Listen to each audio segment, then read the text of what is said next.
तुम्हाला माहित आहे महिंद्रा XUV700 टॉप मॉडेल घेण्यासाठी किती पैसे लागतील? चला पाहूयात या व्हिडिओमधून. व्हिडिओला सुरुवात करण्याआधी महत्त्वाची आठवण, व्हिडिओ आवडला तर सेव्ह करा आणि कार घेऊ पाहणाऱ्या तुमच्या मित्रांना नक्की शेअर करा.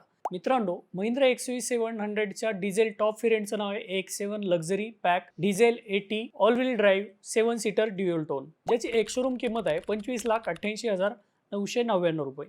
कारच्या रजिस्ट्रेशनसाठी भरावं लागतील 4,08,357 रुपये आणि इन्शुरन्स होईल 1,28,476 रुपयांचा. म्हणजेच कारची ऑन रोड प्राइस जाईल 31,53,721 रुपये. तुम्हाला डाऊन पेमेंट भरावं लागेल 8,23,621 रुपये आणि उरलेल्या 23,30,099 रुपयांचे लोन 5 वर्षासाठी घेतले तर महिंद्रा XUV700चा मंथली EMI पडेल 49,507 रुपये. आता यामध्ये डिझेल आणि सर्व्हिसेसचा खर्च ॲड केला तर महिन्याचा खर्च साधारणपणे जाईल 60,000 रुपये. कमेंटमध्ये मला सांगा पुढच्या व्हिडिओत तुम्हाला कोणत्या कारचं मंथली बजेट पाहायचं आहे.